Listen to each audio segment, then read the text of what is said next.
Hey everybody, welcome to the last speaker series of AMA Junior Camp 2020. I'm here with my friend Kyle and our very interesting and fun, exciting friend, Pete Bitar. Thanks for being here, Hello, Pete. everybody. Good to be here with you guys. Yeah, we're Thanks for really excited having me. about this, man. I met Pete. I should have met Pete a long time ago. We actually attend the same church, and he looked familiar. I was up at Oshkosh and thought, that guy, I don't know, he's got a jetpack. He's probably not the same guy. We had a great conversation, and it turns out he is the same guy. I am really excited to bring into this conversation with Claire and I. Claire's run these very well each day this week, and it's a bittersweet moment as it's our last live stream for our AMA Junior Camp, but we're ending on a bang, and it's awesome pleasure for me to have you here. Well, it's an honor Yes. for me Oh, to. Sorry, sorry, it's an honor Pete. for me to be part of it. Thank you. Go ahead, Claire. Sorry. I just wanted to say it's really awesome that you guys were able to connect and you happen to be friends anyway. And so the fact that you were willing to cash in a friend favor for Kyle to be on our a part of our camp today is totally Absolutely. awesome. And kids, I think you're gonna really like this. This is pretty special stuff. So, Pete, what is it that you do? So that's a great question. I actually have to figure that out every once in a while because it changes. It seems to. But uh, I build electric aircraft basically, and I try to focus on electric jet propulsion. Which, if you think about it, a lot of people get all crazy about the word jet. So the idea of an electric jet, there's no fuel. We don't have a combustion chamber, um, but we create a jet of air with turbines, so it spins and it sounds like a jet engine. And so that's pretty cool. But anyway, I try to build systems like an electric jetpack. That's the new, what you're seeing on your screen right now is the new EJ1. That's a 6-engine system, and we're getting ready to hopefully flight test that here in the next few days. So, pretty exciting time. But I try to build aircraft that use all electric propulsion. Right now, I'm building the electric jetpack. I'm building a thing called the verticycle, which is a single seat sort of flying motorcycle. That we have entered in what's called the GoFly prize, which is a big prize, an international competition that is focused on a single person aircraft that's very small and capable of flying for half an hour and so on. So we're developing that one as well in parallel. And then I'm also working on just propulsion stuff where we're providing electric propulsion for fixed wing aircraft. And we're working on a sailplane design right now, as well as a fixed wing 2-seat airplane in conjunction with another aircraft manufacturing company. So it's been fun. So I do a variety of things, but it all has to do with electric flight, basically. That's That's awesome awesome stuff. stuff. Awesome. It really is. Yeah, it's fun. We'll see if it's awesome eventually, but right now it's a lot of fun trying. Yeah, So. for That sure. is fantastic. Well, Pete, when were you first introduced to aviation? What inspired you to even pursue electric powered jetpacks? Like how did you get to that point? That's amazing. So it's an interesting journey. I mean, I remember back when I was 6 years old, my father used to do a lot of traveling for work, and he would always, back in the old days, and this is dating me a little bit, but they used to come back. He used to come back with airplane memorabilia and things from his trips, like little wings that they would give you in the airliner and stuff like that. And so I was always interested in aviation, and I think I took my first airplane ride when I was about 6 as well on a jetliner. But as things went on, I got into things like Star Wars and other sci-fi things that used a lot of flying in space and things like that. And I was always fascinated with that whole world. And as that went forward, I started getting interested in the idea of flying myself, and so I started work. I ground taxied. I think the first time I actually controlled an airplane, I was ground taxiing in ultralight when I was 13 years old. In parallel, I was learning model rocketry. I was really big into model rocketry. We used to go fly rockets all the time. I remember this thing called an Astrocam 110. and it had like, it was a film camera that you could put in a rocket and it would go up and take a single picture, and then you come back down and you develop it and all that. It was very fun. So I remember doing some of that when I was in junior high and early high school. I remember building a telemetry unit for a model rocket back then too, where I could actually control and steer the fins a little bit. And that didn't go real well. I had control, but I didn't really have control. You know what I mean? Yeah. So, Ish. you know, when you put your inputs in, you realize how crazy that can make a rocket go. So you know, little live and learn kind of things that taught you reality along the way. And so, anyway, I started flying a real airplane when I was 19. I got my pilot's license soon after that, and but all along, I've been interested in things that would make a person fly. So one of the things I remember looking at and trying to save up my money for, they used to, in Popular Mechanics, I think, they used to have an ad in the back of the magazine in the early 80s that you could build this Space Ranger flying platform, and it was Oh yeah. a complete With a vacuum cleaner and. Well, no, that was a hovercraft. This was an actual flying platform. This was like, it would take you off the ground.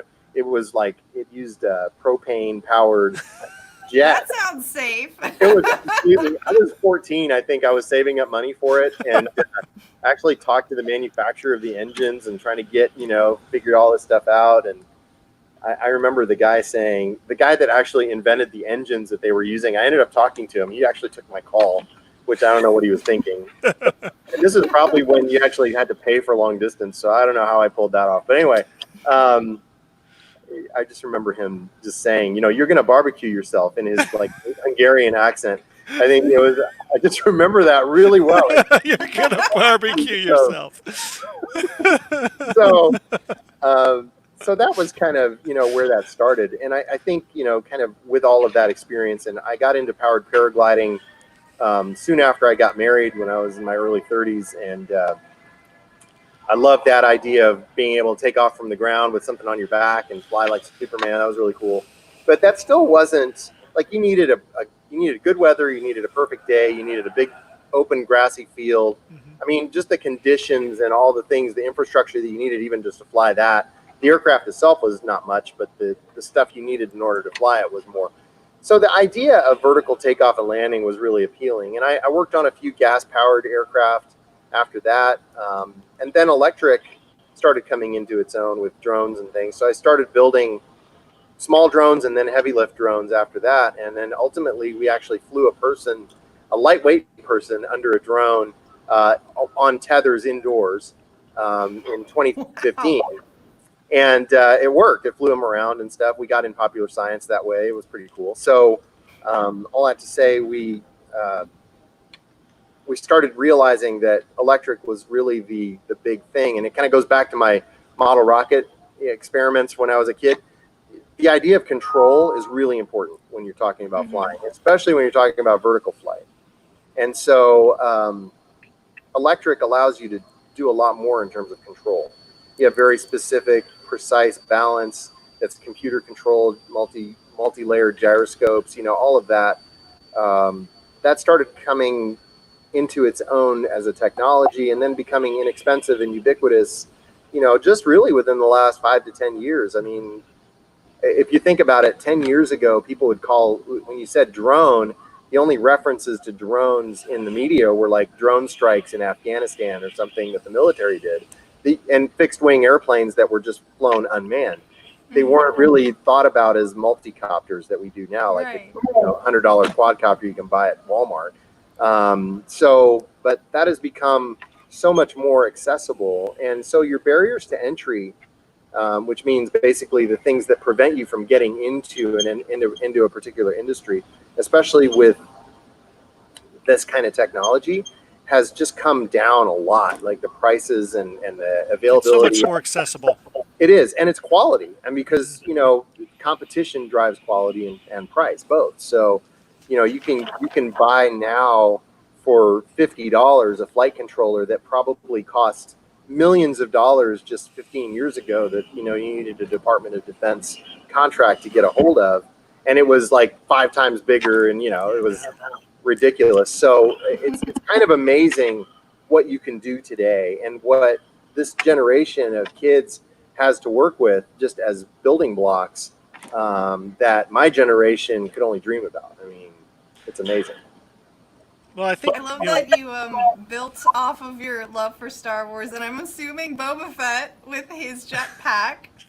Yeah, I mean, yeah, We're Boba inspired Fett, by you know, he's a that. bad guy. So I don't know. I was never into bad guys. But yeah, it's cool. Definitely cool. Definitely cool. But he looked like he could barbecue himself with that thing too. Yeah, no kidding. Yeah. Well, I think your experience. It seems like when I hear you talk and relay stories, like you've always kind of been right there at the cusp, at the cutting edge, and trying this new technology and rethinking about it or conceptualizing what it could be. And that is just a really cool mindset to have. Like I'm constantly impressed by what you're pursuing and the things that you are just jumping into and whole hog and making it happen. I think it's, yeah, I don't know. I've always just sort of had this vision for what things should look like in the future. And it drives me crazy when I think, I see a pathway to get there and I don't want to be the last one to get there. I want to try to be on the edge and pushing it forward. And I may or may not succeed at being the first one to build an electric jetpack, although we did file a patent first and we did, we're probably further along than anybody else that I know of doing an electric jetpack right now. So that's exciting. But as far as like a flying taxi, I mean, there are hundreds of designs out there for that. We're hoping to do some things in that space as well, and be on the leading edge of that technology and sort of the whole flying car thing. And it's all, to me, it's sort of all related. So taking the next step is not as big of a step when you've already learned some things in the past. And I think that's a big message for our audience today is, if you have an idea, get an education, and then you'll start realizing that every step toward your big idea that could change the world is just an incremental step above what you've already learned. And then you learn the next thing the next day, and then you apply the next thing the next day. And as you apply, you learn, and you learn from your mistakes, and you learn from what works and what doesn't work. And just don't barbecue yourself. That's really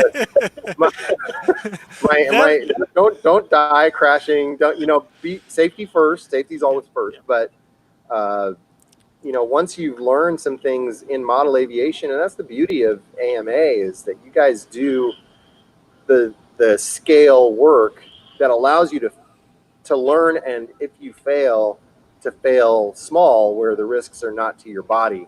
It's to an inanimate object that you can fix. And I think the more you do that, the more you practice with the model scale type aircraft. And these model scales, I mean, some of the pictures you guys have even in the background here behind me, those are big planes. I mean, those are like the footprint of those models are bigger than my jetpack, frankly. So you've got the ability to do some really big things with model aviation today that, again, even 10 or 15 years ago weren't really ubiquitous or available or affordable like they are today. And just learn everything you can, and take each step every day and advance toward a vision. And I think that's the big key, is to have a vision. What kind of things do you want to do with aviation that could change the world?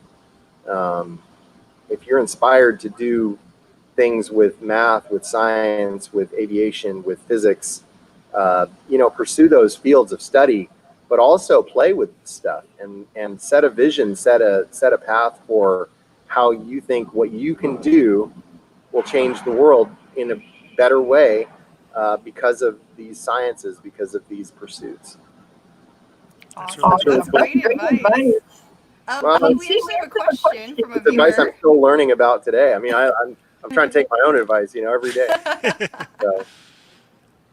Pete, we have a question from a viewer. Son of a Firefighter asks, "What is the suit that you're wearing?" Oh, so this is Kyle said I should wear my flight suit today. So this is my body armor that I wear when I fly the jetpack. So it's just so cool. it's just plastic, really, but it's good for protection against abrasion or anything if I do happen to hit the ground.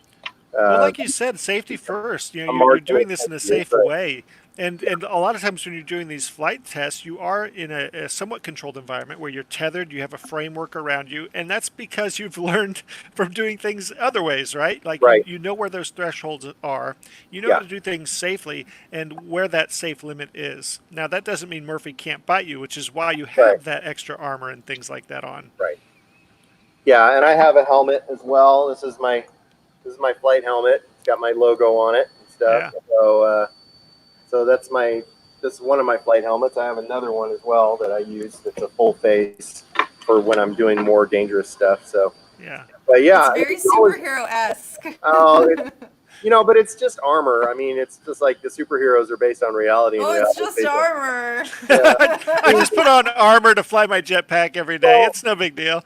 like I'm We not. don't get to wear armor, Pete. Me and Kyle are wearing armor. you It's guys- been a not long just time. armor. I'll buy you guys armor. You know, good. We But had yeah, somebody no, jump in I'm the just saying. comment I mean, stream. like what I'm wearing is no more than what like a football player might wear. You know, it's just like lacrosse or football or any of that kind of thing. I mean, you're But it wearing. looks so cool. I'm glad you think it's cool. Cool matters. Cool matters, but it doesn't It's matter that that much. art segment of Steam. You Right. know, you gotta look cool too because you're doing really cool things. We had a Yeah. question earlier. I think it Yeah. was son of a firefighter said, is that basically just an EDF that you're using? And the answer is yes. These are just EDFs Right. like bottle rockets are akin to the Saturn V. Yeah. I mean, EDFs are these are customized EDFs, but they work the same way. You got an electric motor. The big difference is that we have to account for a lot more heat than a model airplane would have to account for. So we have to figure out. We use different materials to basically sink heat away from the motors and from the blades. So we can turn a really high RPM and still be relatively compact. But these are really big EDFs. I mean, these are monsters. Each one produces 60 pounds of thrust, like they're on the Jetpack. You can see. So Well, that's you're producing the same amount scale of we- thrust with, is it 6 EDFs on this one as opposed to were there 16 before on there your were first? 16. Yeah, and that one only did 20 pounds of thrust each. So that was 320 pounds total. This is 360, and I've lost about 20 pounds of pack weight by doing the smaller, the bigger, fewer of the bigger jets. Yeah. Awesome. Well, that actually kind of relates to a question I saw from NM. Pete, do you test the engines on the Jetpack? And if so, how? That's a great question. So yes, but it's interesting. I don't test them individually, and well, I do test them individually. I don't test them individually before I install them, and there's a reason for that. Is because my test rig is set up for the whole Jetpack, and so what it allows me to do is I can actually put all of my engines in the frame of the Jetpack and then test each one individually in the frame. So I've got the safety of the entire safety cage that we hang the thing in and that I fly in when I'm initially testing. And eventually we'll free fly outside of it. But you can see there the safety cage. And that was the old unit. That was basically an underpowered unit. But we also learned a lot about flight dynamics, control, throttle, thrust. We had varying degrees of success with this thing. But all that to say, we can test one engine at a time, and that way we can figure out what the thrust is for that one engine vis-a-vis the weight of the total pack, and we can calculate how much thrust that engine is producing in a very safe and enclosed environment. And also, it matters a little bit, like if you're testing an engine in proximity to other engines, you want to make sure that you're testing it in that same format, in that same setup. So a lot of times we'll test one or two or even three engines at a time to make sure that their air intake isn't choking off the air intake of the engine next to them. So we do it in a very graduated way, but we found that honestly building something, and this ties directly into what you guys do. We to this point we have never wind tunnel tested anything. Never.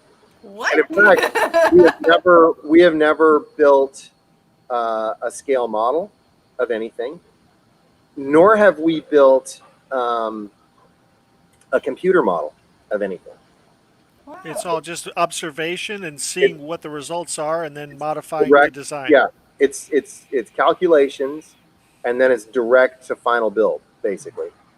And then we experiment with it that way. And we find that that's honestly so much less expensive and so much more accurate. And we can get to that partly because of the fact we're using electric. There's no fuel involved. There's none of that. So you don't have the dangers that you would have with like a gas powered or jet fuel powered system. It's pretty simple. And the amount of energy that we spend just, once we know that we've got tests of thrust and we can calculate that accurately, then it's just a matter of controls and programming and mounting and stuff. And that's pretty straightforward and simple. Now we may go back after we've done some initial flight testing to optimize everything. We'll probably go through and build the computer models and all of that. But we've honestly found that, to get to a stage where we can maybe start selling kits or start selling investments to potential investors, it makes more sense dollar for dollar to just build the final project to start with. Okay. And that's partly because also, like, we're not building a fixed wing airplane right now. So, and where we are working with fixed wing airplane, we're working with existing designs and we're just providing propulsion. So that's so much simpler. But in terms of vertical takeoff, it allows me to test anything I want in this test cage, and I can tether it and I can even fly it indoors because it's not going anywhere. Whereas a fixed wing airplane, you have to have, that's why wind tunnel tests make sense for them, because you have to be able to test what it's going to do in forward flight. And, if mine doesn't get off the ground, it doesn't crash. It just doesn't go anywhere, whereas if you've got an airplane and you're going down the runway and it doesn't get off the ground, things can go wrong. Yeah. So that's sort of the why I do what I do the way I do it. I don't know if that helps answer. That probably was way more information than you asked for. But. No, that was awesome. I was wondering, Pete, how many people do you work with? Like, how many people are on your team? Because you keep saying we, and I kind of was under the impression that it was just you. So me and the frog in my pocket. Yeah. No, I have a group of vendors that I kind of consider part of my team, even though they don't work for me and they're not employees or official partners.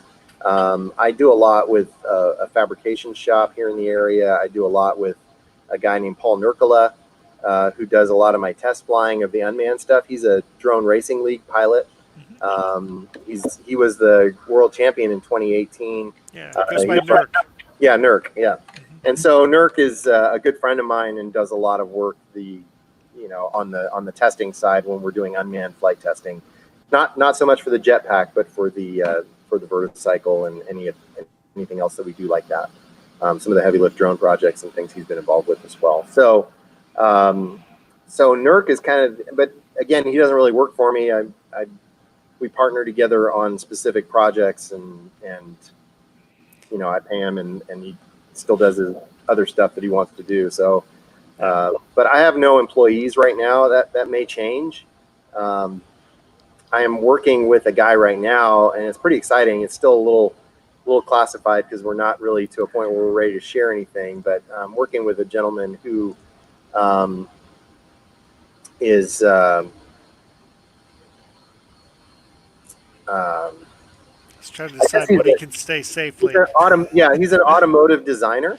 Okay. He used to work for Mazda. He helped design the new Miata. He's designed his own cars and built them, and he's just a really cool guy. Like the guy that I really need in order to build sort of a flying car of the future.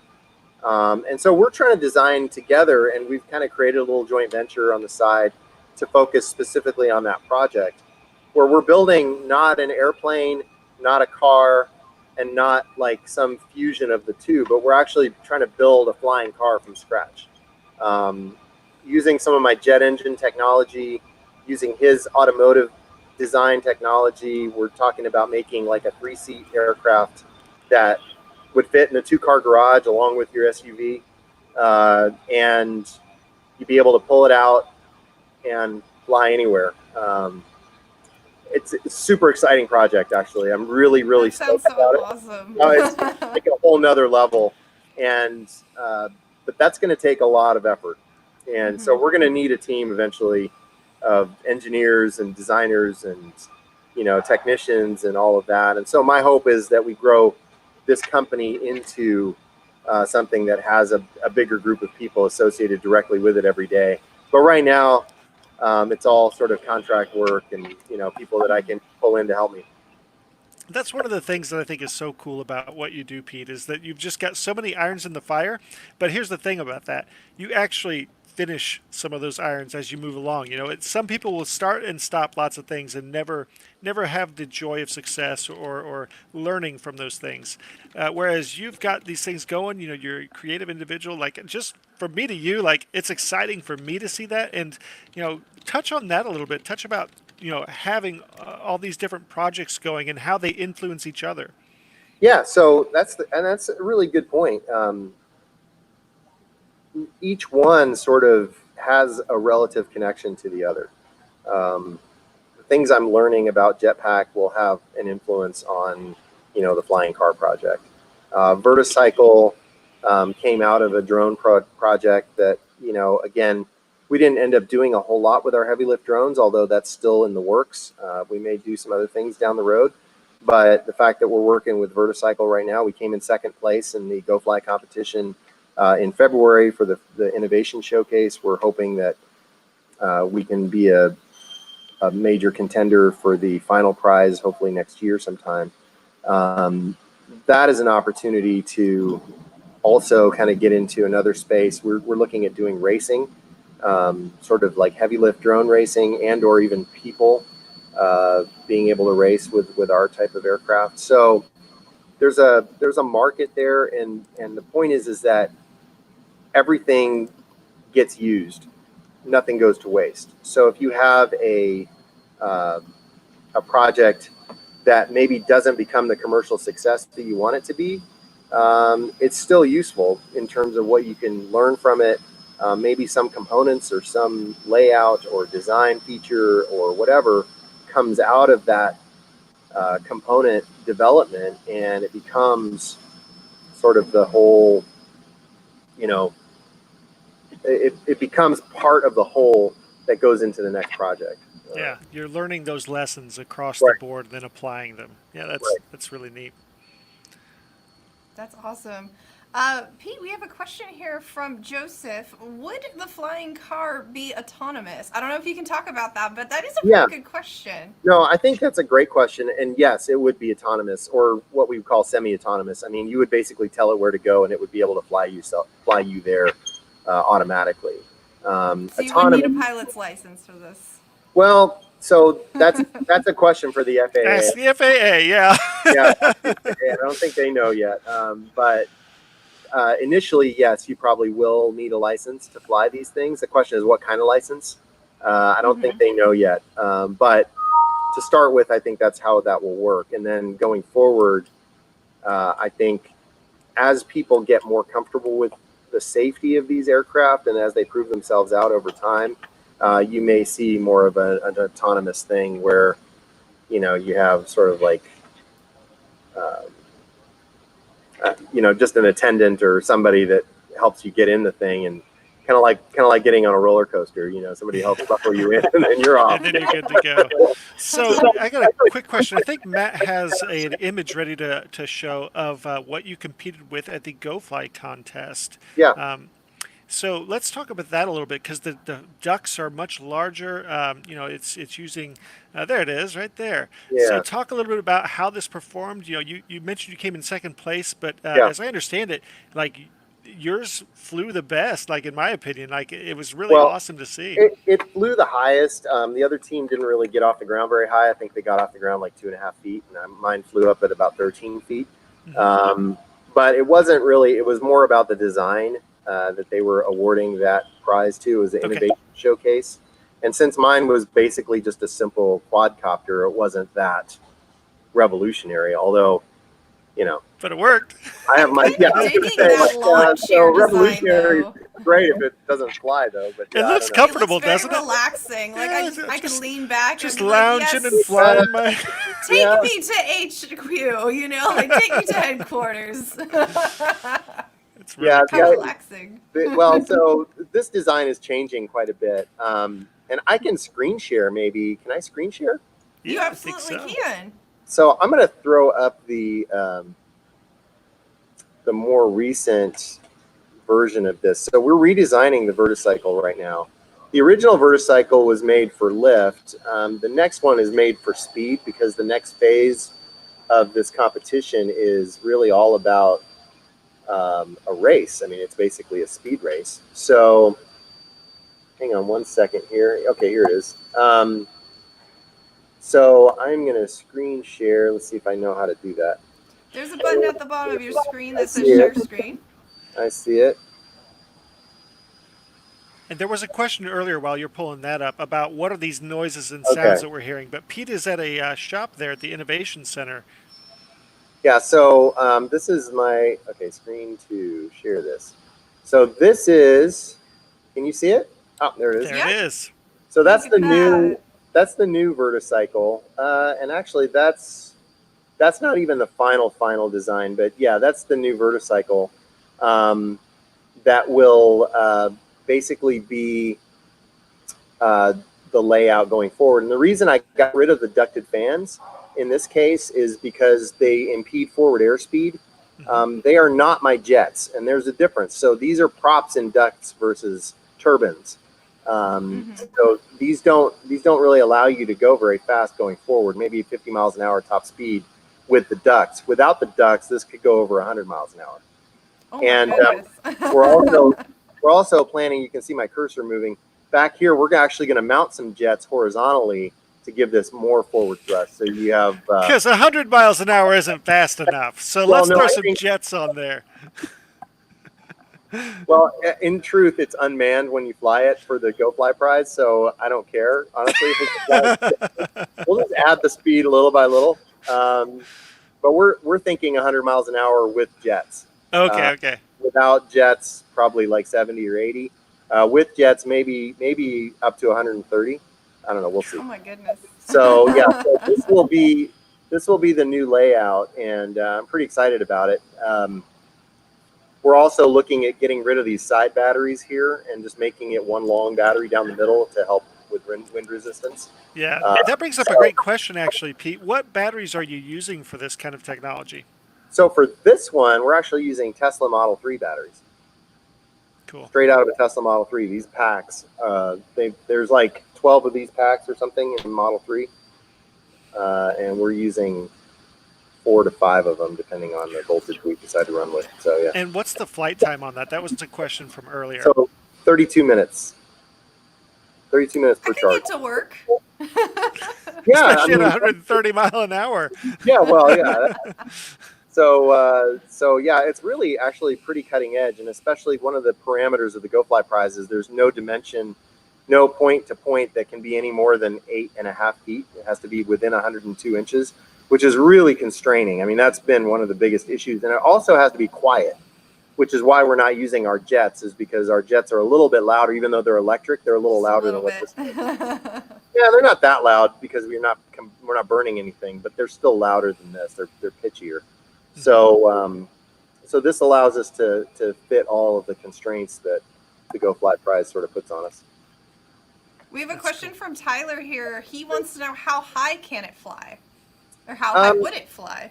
Right. So height. Everybody asks me that. Like, how high can you go? And it's interesting because anything that can fly like 2 feet off the ground can automatically fly to about 5,000 feet off the ground. The question is like, how thin is the air, and how efficient are your propellers? So the interesting thing about electric flight that's different than fueled flight is that fueled aircraft like thinner air because you can reduce your fuel mixture and fly a little more lean, so that you're not burning as much gasoline or whatever the fuel is as you're traveling along. With electric, it doesn't matter. You're not burning a fuel. So what matters more, though, is the density of the air. And the lower you are, the denser it is. So the more dense the air, the more efficient my propellers are going to pick me up, which means it's spending less of its energy just trying to stay afloat, just trying to stay aloft. So lower is better with electric. And so as high as you want to go, the other side of it is since there's no advantage to going high in terms of efficiency, like there is with fueled aircraft, you're spending a lot of energy then just climbing altitude that you could be wasted. Using, right, that you could be using to get from point A to point B, horizontally. So that to me it's an interesting question, and it's a worthwhile question, but it's a change of paradigm in terms of what people are used to in aviation, is that altitude's always better, but not necessarily in electric. Yeah, that's awesome. All right, Pete, I think I have a question for you. I feel like someone asked this earlier in the chat, and even if they didn't, this is a question a lot of the kids have been asking throughout the week. What did you go to school for? Or did you go to school? So I went to school for business. I had a systems analysis degree, and I had graduated with a business degree. So, but, in fairness, I have 14 patents. I just got my last one today, actually. Hey, congratulations. Wow, congratulations. Yay! Yeah, so it's pretty fun. But yeah, it doesn't mean that much. So yeah, whoa. It's still exciting. Yeah. I'm an inventor, but I'm not necessarily an engineer at all.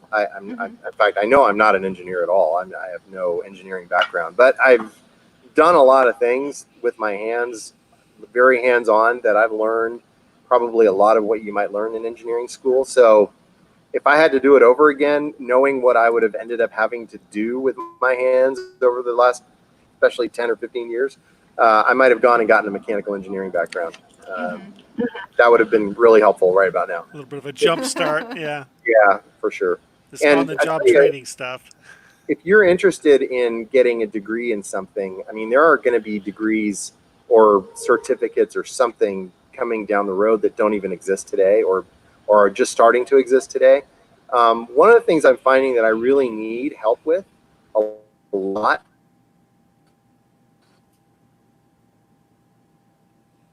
is contrology in everything to do with aviation, manned or unmanned. Learn about flight controllers and flight control programming. Like the Pixhawk 2, and Kyle knows this, I was trying to find somebody that was an expert in programming Pixhawk 2, and I couldn't find him. And so we ended up scrapping the Pixhawk 2 program, even though it was a very capable software and capable controller.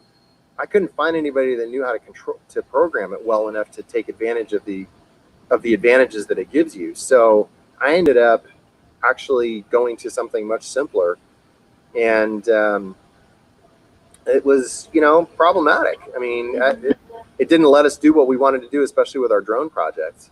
So if you have an inkling to learn stuff, learn flight programming. I mean, Pixhawk is an Arduino-based system, so if you know Arduino boards, that's very relevant. Just keep going with that and keep learning controls. Flight controls are super important going forward.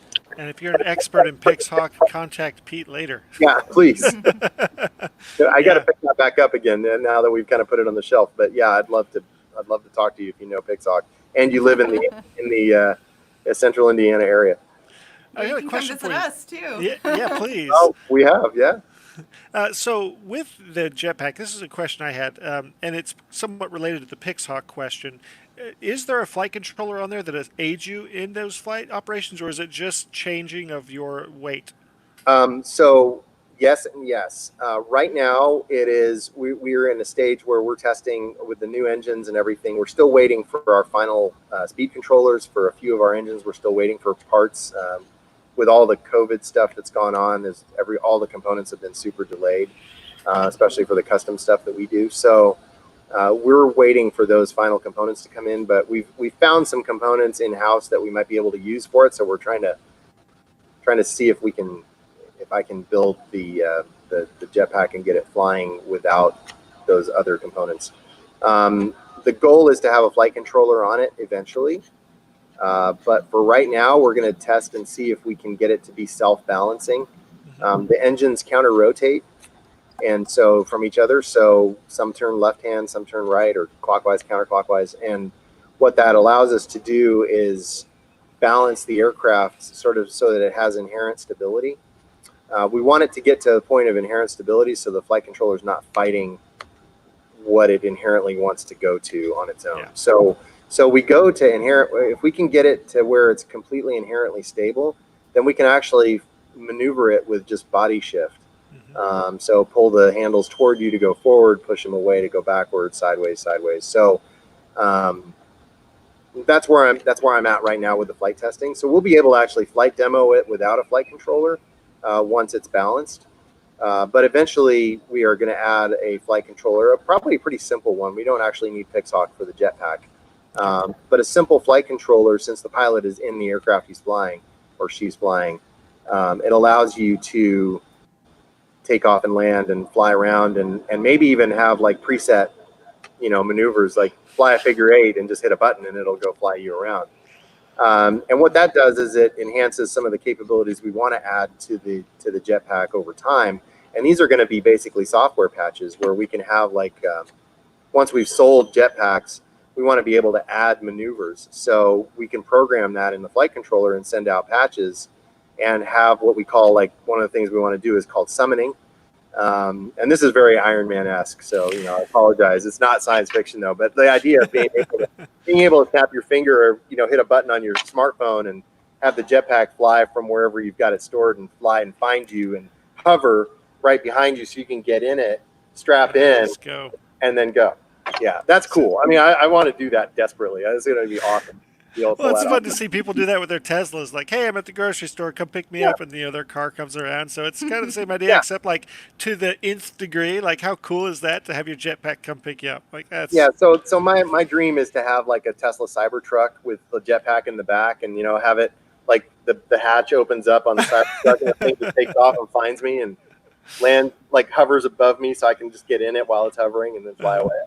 It'd be pretty bad. I gotta be honest. That's sort of where I want to see this go. So, but all that's possible with flight controller technology. And the great thing about flight controller technology, and again, if you want to learn something that's really relevant in this space right now, is learning how to do creative things that are outside of the box with flight controllers. Vis-a-vis the different designs that are out there, but our Jetpack is a simple hexacopter, really, in its layout. So if you can figure out how to do it with a hexacopter drone, you can figure out how to do it with ours. And that same software patch could work in a Jetpack or a flying car or a drone or whatever.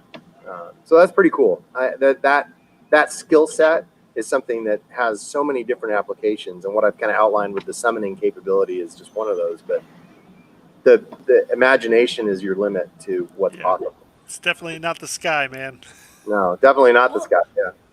That kind of brings me to my last question that I've asked all of our panelists this week who've stopped by AMA Junior Camp with us. And I just want to ask you, Pete, you did talk about this a little bit earlier, but if you want to recap, what advice do you have for aspiring aviators who might already have an interest in model aviation? Everybody who's watching, our campers, our would-be campers, everybody who's watching, what advice do you have for them to pursue a future career in aviation and using their hobby and their love to do that? I've been asked this question a few times, and honestly, I mean, the sort of the pat answer is learn math and science and all that. And I'm not going to say that. I'm going to say this. I'm going to say get a vision. Get a vision for what you want to do, because when you have a vision and a passion that drives you to learn what you need to learn, you'll figure out what you need to learn to get there. You'll figure out the questions that you need to ask and what kind of skills and education you need to answer those questions. And I think that's super important, is if you can get to a point where you have a project or an idea or a goal or a vision for your life in mind that drives you to ask very specific questions, then that will lead you into the kind of math, science, studies, English, business. I mean, honestly, raising money is a huge part of what I do. Just, creating markets, all of that. So even business studies have a lot of relevance to generating resources that you need to see your vision come to existence. Whatever your vision is for your life that you feel like you can be passionate about, that's going to be something that you want to pursue for a long time to come, let that drive your educational pursuits. And I'm reminded of a movie, and it's a little older movie, but if you guys have a chance to watch it, it's called October Sky, and it's based on a true story. I was talking about that movie yesterday. That's so Yeah. funny. I was talking about the book too. I mean, this kid was in this West Virginia, I think, coal town. Mining town, Yeah, coal mining town. And his teacher basically said, the math that you want to learn is beyond what I can teach you. I mean, because he started doing model rocketry, and at first the math that he was learning was sufficient, but then the math that he needed outgrew what his educational capabilities at his disposal were available for. And so that's what drove him to go on and ultimately have a career at NASA. That to me, it was rocketry that got him into math. It wasn't exactly. math that got him into rocketry.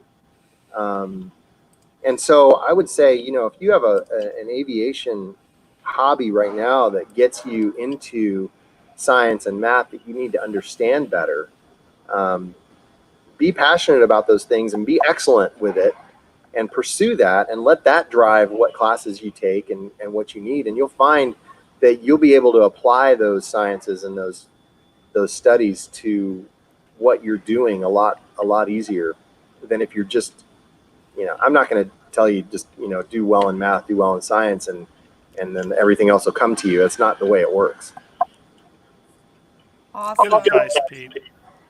Thank you, Pete. So it's my pleasure. And I really want to encourage everybody watching, get involved in what's going on in this industry in general. I mean, AMA is a great, a phenomenal gateway into this whole world of what we're into going forward. And, if you think about what the car did to technology and to, industry and everything, I mean, how much do we depend on our cars? And just everything. You think about the design of a house has to do with what a car does in so many ways, with a garage and all of that, how that connects. Design of your cities because of roads. I mean, all of that is because somebody came up with this automobile beyond horses, which had been ridden for thousands of years before that. And in 100 years, the car completely transformed everything. Well, we're at the cusp of a whole new revolution, and it's in aviation, because the third dimension, when you drive a car, you're not even driving two-dimensionally, you're driving one-dimensionally. A road is a line, it's not a plane. You can't just, it's not like the Bonneville Salt Flats where you can just go anywhere you want from point A. You're stuck to roads, which are just one line to another line to another line. And so if you can figure out aviation to make that available to the masses, whether that's unmanned, with drones and deliveries and things like that, or human flight, you have the ability then to be a part of what will shape the future. And you're going to redesign everything around that. I mean, literally everything. Everything from healthcare to cities to infrastructure to energy distribution to, how you live. I mean, it's going to be affected by aviation. So AMA provides you a gateway into that world that goes far, far beyond just model airplanes. And I just want to put a plug into AMA. I'm an avid and serious supporter of that organization and everything that it represents, not only for what it represents directly, but for what doors it opens for everything that's coming. We Now appreciate that's an that, endorsement. Pete. Yeah. Well, I'm serious about it. It's the truth. Thank you deal. so much. That's Yeah, we amazing. really Thank you, appreciate your Pete. time today, Pete. That was awesome. I appreciate that. Well, it's my pleasure. Thank you guys for everything. You bet. Absolutely.